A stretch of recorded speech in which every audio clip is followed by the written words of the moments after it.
Hello guys, welcome back to my YouTube channel. आज की video में आपको बताने वाला हूं कि अगर आपको कोई एक ऐसा डीजे बॉक्स बनाना है या फिर घर पे कोई टावर बॉक्स एम्पलीफायर बोर्ड बनाना है तो उसके लिए आपको किस किस मटेरियल की ज़रूरत पड़ेगी।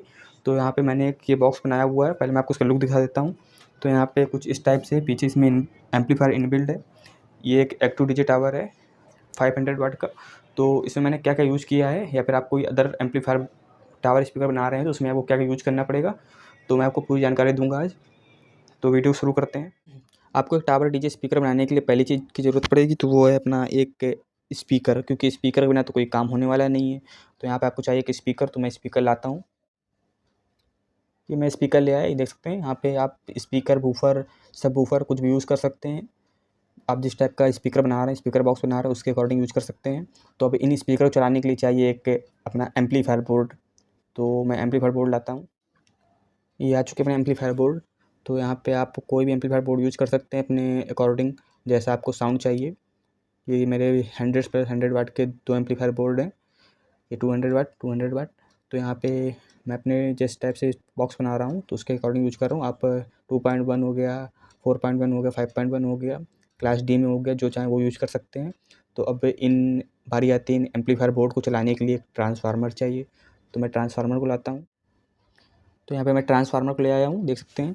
ये रहा अपना ट्रांसफार्मर 3030 5 एम्पीयर कॉपर में मैंने जो इस बोर्ड के लिए लिया है। एक ट्रांसफार्मर अपना और है, वो भी आज मुझे रिसीव हो जाएगा। ये अपना कॉपर में ट्रांसफार्मर है 3030 5 एम्पीयर का, काफ़ी अच्छी क्वालिटी है। ये भी मैंने बनवाया हुआ है। और दूसरा जो ट्रांसफार्मर उसको रिसीव हो वो भी मैं बनवा रहा हूँ, मैंने मार्केट से ख़रीदा नहीं है। तो ट्रांसफार्मर हो गया। और ट्रांसफार्मर को पावर देने के लिए चाहिए एक केबल। तो आप इस टाइप की एक पावर कॉर्ड का यूज़ कर सकते हैं। और इसके पहले आपको यूज़ करना पड़ेगा स्विच की। तो मैं दिखाता हूँ आपको एक इस टाइप का एक स्विच लगेगा। तो मैं इसी में रख देता हूँ, क्योंकि आप पावर देंगे तो ऑन ऑफ करना पड़ेगा, एक स्विच चाहिए। तो आपको यहाँ से पावर जाएगी, यहाँ पे जाएगी, और उस स्विच से आप ऑन ऑफ करेंगे, उसका पावर यहाँ पे जाएगी और इससे अपने स्पीकर पे पावर जाएगी। अब बारी आती है इसको ऑडियो इनपुट देने के लिए कि आप ऑडियो इनपुट कैसे देंगे। तो मैं यहाँ पे लाता हूँ एक ब्लूटूथ कार्ड, जो कि आप ब्लूटूथ कार्ड हो गया, ऑस हो गया, मिक्सर हो गया। तो मैं यहाँ पे ऑडियो इनपुट ब्लूटूथ कार्ड के ज़रिए दूँगा। तो मैं ब्लूटूथ कार्ड, ये मैं ब्लूटूथ कार्ड ले आया हूँ, देख सकते हैं। तो कुछ इस टाइप से हैं, आप अपने अकॉर्डिंग यूज़ कर सकते हैं। एक ये वाला ब्लूटूथ कार्ड है जिसमें माइक का ऑप्शन आता है। बाकी ये नॉर्मल माइक हो गया ब्लूटूथ कार्ड, इसमें भी माइक बेस्ड पर सारे ऑप्शन हैं। तो इसकी भी मैं एक वीडियो बना के डालूँगा पूरी। बाकी आपको ऑडियो इनपुट देना है तो आप इस टाइप की ब्लूटूथ कार्ड हो गए, ब्लूटूथ चिप आती है, बहुत से तरीके आते हैं। जैसे मिक्सर हो गया, मिक्सर का यूज़ कर सकते हैं आप। तो यहाँ पे बारी आती है कि आप डायरेक्ट अपने इस ब्लूटूथ कार्ड से ऑडियो इनपुट दे नहीं देंगे, क्योंकि आपको एक इससे तो आपको एक बैलेंस साउंड मिल जाएगा, बेस, ट्रबल, सारी चीज़ एक फिक्स मिलेगा। पर आपको क्या चाहिए होता है, जैसे आउटडोर में यूज़ कर रहे हैं, इंडोर में यूज़ कर रहे हैं, आपको किसी को ज़्यादा बेस पसंद है, किसी को कम बेस पसंद है। तो उसके लिए आपको यहाँ पे एक बेस ट्रबल के सर्किट को ऐड करना पड़ेगा। तो मैं आपके लिए यहाँ पे एक बेस ट्रबल सर्किट लेके आता हूँ। ये रहा आपका बेस ट्रबल बोर्ड। तो यहाँ पे आप बहुत से टाइप के बेस ट्रबल बोर्ड आते हैं, जैसे कि अपना 4 ट्रांजिस्टर वाला है, यहाँ पे 4558 का भी आता है, क्लास डी में आता है, 2.1 आता है, ओनली सब बूफर के लिए। बहुत सारे के बेस ट्रबल बोर्ड आते हैं, बीटी बोर्ड, जिसको आप प्री एम्प बोलते हैं। प्री एम्प जो कि आपको यहाँ से ऑडियो इनपुट लेगा और यहाँ से आप कंट्रोल कर सकते हैं तीनों फ्रिक्वेंसी को। और उसके बाद यहाँ से गेन मिक्स होके आपका एम्पलीफायर बोर्ड पे जाएगा, जिससे आपकी साउंड क्वालिटी थोड़ी और अच्छी इंप्रूव हो जाती है। तो आप बेस ट्रबल बोर्ड करेंगे। और रही बात बेस ट्रबल बोर्ड को चलाने के लिए पावर सप्लाई के लिए, तो आप यहाँ पे यूज़ कर सकते हैं ट्रांसफार्मर का। जैसे कि मेरा ट्रांसफार्मर है, ये ओनली 3030 का है। तो आप जब बनवाएंगे मार्केट में आपको मिलता है 3030 प्लस 12012 या 012 का ट्रांसफार्मर मिल जाता है। तो आप उससे इसमें ऑडियो इनपुट दे सकते हैं।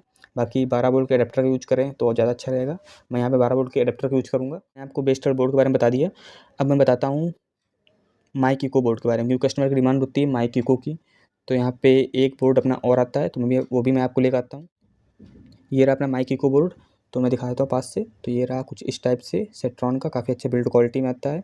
तो यहाँ पे माइक इको बोर्ड बहुत से टाइप के आते हैं आपके, इससे छोटा भी आता है, क्लास डी में आता है, काफ़ी टाइप के बोर्ड आते हैं। बाकी मुझे ये पसंद है, मैंने 3 से 4 यूज़ किए हैं, तो इसलिए मैं इसे सजेस्ट करता हूँ। बाकी अपने अकॉर्डिंग आप यूज़ कर सकते हैं, क्योंकि कस्टमर की डिमांड थी माइक इको बोर्ड, बहुतों को चाहिए होती है।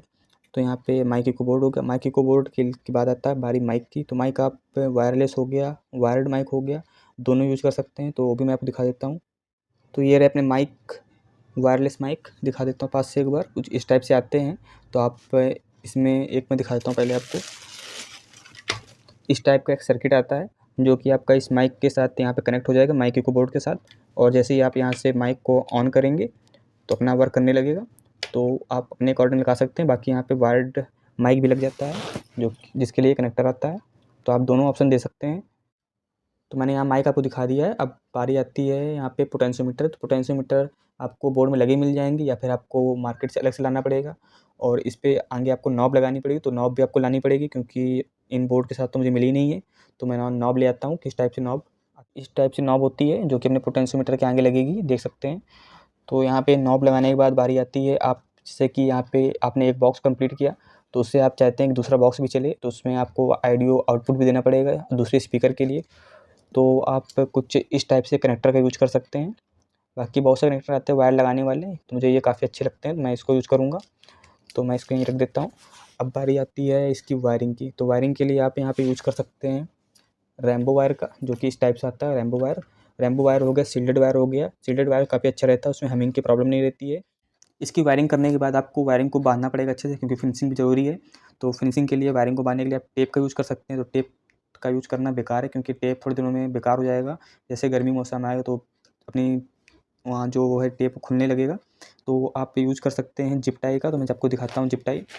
तो यहाँ पे रही जिप टाई जिसकी ज़रूरत आपको पड़ेगी और इससे आपकी फिनिशिंग भी काफ़ी अच्छी आएगी। तो मैंने यहाँ पे देख सकते हैं 2 अलग-अलग साइज़ की हैं। ये ज़्यादा कॉस्टली नहीं आती हैं, ये 40 रुपये की है, 30 रुपये की है। तो यहाँ पे ये अलग-अलग साइज़ की हैं, 100 पीस होती है, आपको काफ़ी चलेगा। आप ये 2 पीस यूज़ इस टाइप से यूज़ कर सकते हैं जिप टाइप, जिससे आपकी फिनिशिंग भी अच्छी आएगी। और सोल्डरिंग के बाद जैसे वायर खुले रहते हैं तो आप टेप लगाते हैं, टेप का यूज़ ना करके आप कुछ इस टाइप से ये हीट स्लीव आती है, आपको इसको वायर के ऊपर चढ़ाना होता है और हीट कर देना होता है, तो काफ़ी अच्छी से पकड़ लेती है और टेप से काफ़ी अच्छी रहती है, तो आप इसका यूज़ कर सकते हैं। तो एक अपनी ये चीज़ हो गई जिसका यूज़ आपको एक एम्पलीफायर टावर बनाने में यूज़ में आएगा। और इसका यूज़ करना काफ़ी अच्छा भी है क्योंकि वायर भी सेफ रहेगी। सोल्डरिंग करने के बाद इसको लगा दीजिए, काफ़ी अच्छी फिनिशिंग भी आती है, टेप से काफ़ी अच्छा है, तो आप इसका यूज़ कर लीजिए। और बात आती है कि यहाँ पे जो आप स्पीकर लगाएंगे, तो स्पीकर जब स्पीकर बॉक्स में लगाएंगे तो उसके बाद आपको एयर टाइट करने के लिए डबल टेप की ज़रूरत पड़ेगी। डबल टेप हो गया, फॉर्म टेप हो गया, तो आप उसका यूज़ करें, स्पीकर चारों तरफ लगाएं और उसके बाद कैबिनेट में फिट करें तो एयर टाइट रहेगा। तो इसको मैं ऐड कर लेता हूँ, इसकी ज़रूरत पड़ती है। अब मैंने आपको सारा मटेरियल दिखा दिया है। अभी एक चीज़ अपनी छूट रही थी, वो था ट्यूटर, क्योंकि आप यहाँ से स्पीकर लगा लेंगे, वूफर लगा लेंगे, आपको थोड़ा हाई भी चाहिए होता है झनकार, तो आप इस टाइप से ट्यूटर का यूज़ कर सकते हैं। देख सकते हैं काफ़ी अच्छा ट्यूटर आता है ये वाला भी। और बाकी छोटे जो ट्यूटर आते हैं डेमो ट्यूटर करके, वो भी काफ़ी अच्छे रिस्पॉन्स करते हैं, छन-छन की आवाज़ उसमें काफ़ी अच्छी आती है। तो मैंने इसको भी यहाँ पे ऐड कर दिया। तो कुछ इतना मटेरियल की ज़रूरत पड़ेगी आपको। और एक चीज़ और है जो कि आप इसको फिट कहाँ करेंगे। तो पहले मैं आपको दिखाता हूँ, जो एम्पलीफायर सेक्शन हो जाएगा अपना, एम्पलीफायर हो गया, ट्रांसफार्मर होगा, ये कहाँ पे फिट होगा।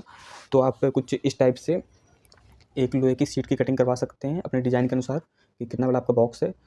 और मैं बता देता हूँ कि लोहे की सीट पे फिटिंग करने का एक फ़ायदा ये है कि इससे हमिंग काफ़ी हद तक कम हो जाती है। आप प्लाईवुड पे करेंगे तो थोड़ी हमिंग, क्योंकि उसमें ग्राउंड अच्छे से मिलता नहीं, इसमें पूरा ग्राउंड मिक्स हो मिल जाता है आपको एम्पलीफायर सेक्शन से प्री एम्प तक पूरा। तो हमिंग जो है वो बिल्कुल ख़त्म हो जाती है। तो मैंने इस यहाँ लोहे की सीट का यूज़ किया है। तो ज़रूरत पड़ती है इस लोहे की सीट में कटिंग करने की, होल करने की। तो आप जानते हैं कि नॉर्मल टूल लगेंगे, अपना ड्रिल मशीन हो गई, ग्राइंडर मशीन हो गई, तो इन सब का यूज़ होगा। तो मैं आपको फिर भी दिखा देता हूँ। मेरा ये रहा ग्राइंडर मशीन, ये रही ड्रिल मशीन। और सबको कसने के लिए यहाँ पे स्क्रू हो गए और अपनी स्क्रू ड्राइवर हो गया, बाकी नॉर्मल पेचकस हो गए, सारी चीज़ें हो गई। तो कुल मिला के इतने टूल्स की ज़रूरत पड़ती है। तो यहाँ पे मैंने आपको सारा मटेरियल दिखा दिया है। तो मैंने आपको बता दिया कि ये अपना रहा एम्पलीफायर सेक्शन हो गया, ट्रांसफार्मर हो गया, उसको फिट आप इस पे कर लेंगे, एक लोहे की चादर पे पूरा फिट कर लेंगे, एक प्लेट एम्पलीफायर बना लेंगे। और रही बात इस प्लेट एम्पलीफायर को फिट करने के लिए और स्पीकर को फिट करने के लिए, तो उसके लिए आपको एक कैबिनेट चाहिए होगा। तो मैं आपको कैबिनेट दिखा देता हूँ। तो ये रहे अपने कैबिनेट। तो कैबिनेट में आपको दिखा देता हूँ किस टाइप से फिटिंग करनी है। मैं अपने डिज़ाइन के अनुसार बता रहा हूँ, आप जिस टाइप से बना रहे हैं, क्योंकि मैंने वीडियो जो बनाई है वो आपको दिखाना था कि क्या-क्या मटेरियल यूज़ होगा। तो यहाँ पे मैंने मटेरियल सारा दिखा दिया है और किस टाइप से फिटिंग करनी है, तो मैं दिखा देता हूँ। तो स्पीकर अपने इस टाइप से फिट हो जाएँगे दोनों, देख सकते हैं। यहाँ पे मेरे वूफर्स लगे हुए हैं 8 इंच के, और इस वाले में 8 इंच के स्पीकर लगेंगे, तो वो रखे हुए हैं। तो यहाँ पे जो वूफर लगा दिए हैं, ट्यूटर लगा दिया है। अब बारी आती है एम्पलीफायर सेक्शन की। तो जो मैंने ये प्लेट आपको दिखाई थी, तो इस पे जब मैं फिटिंग कर लूँगा, सारे होल करके सारे एम्पलीफायर जो रखे हुए हैं, ट्रांसफार्मर सारे फिट कर लूँगा, तो उसके बाद ये यहाँ पे लगेगा इस टाइप से। ये थोड़ा अंदर से लगेगा, मैं आपको दिखाता हूँ अपने इस वाले में। तो ये देखिए कुछ इस टाइप से लगेगा अंदर से होके, जिससे कि नॉब है ये टूटने का डर नहीं रहेगा। ये थोड़ा लेवल से देख सकते हैं, लेवल पे है, तो ये थोड़ा सेफ्टी के लिए मैंने इसमें भी जो है अंदर से लगाऊंगा। तो कुछ इस टाइप से मैं इसके ऊपर एम्पलीफायर सेक्शन फिट करूँगा। बाकी भी एक चीज़ आपको दिखाना भूल गया, जैसे कि अपना ये प्लेट हो गई, तो इसको पहले पेंट करना पड़ेगा। तो यहाँ पे मैंने पेंट लिया हुआ है, आप स्प्रे पेंट का यूज़ करें, तो ये भी एक मटेरियल अपना ऐड हो गया उस पे। तो ये स्प्रे पेंट का यूज़ करें, तो स्प्रे पेंट जो है वो आप काफ़ी अच्छी फिनिशिंग देगा आपको। और उसके बाद इस पे प्रिंट करना पड़ेगा, तो प्रिंट के लिए मैं आपको दिखा दूँगा, डिज़ाइन बना ली है। तो प्रिंट तो नॉर्मल कहीं मैंने काफ़ी ट्राई किया था, तो सिंगल प्रिंट करते नहीं, आपको पूरा होलसेल में प्रिंट करना पड़ेगा काफ़ी पीस में।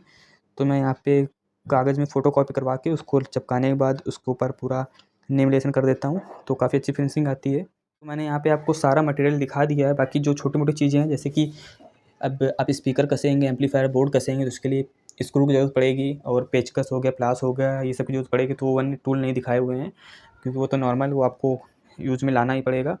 तो बाकी सारे जो चीज़ें मटेरियल्स हैं वो मैंने दिखा दिया है आपको। आप देख सकते हैं एक बार क्या-क्या यूज़ में आएगा। इतनी सारी चीज़ें होती हैं जो एक आपको एम्पलीफायर बोर्ड को बनाने के लिए चाहिए। वो सारी चीज़ें दिखा दी हैं। अगर कुछ छूट रहा हो तो आप कमेंट में बताइएगा। बाकी आज की वीडियो आपको कैसी लगी? लाइक, शेयर, सब्सक्राइब कर दीजिएगा। बाकी आगे की वीडियो में आपको जब मैं इसे कंप्लीट करूँगा अपनी दोनों ये बॉक्स, तो इसकी वीडियो मैं आपको पूरी कंप्लीट करके दूँगा, कैसे-कैसे क्या वायरिंग करनी है, कैसे कनेक्शन हुआ है। तो अभी के लिए आज के लिए बस इतना ही। चैनल को सब्सक्राइब कर दें बस।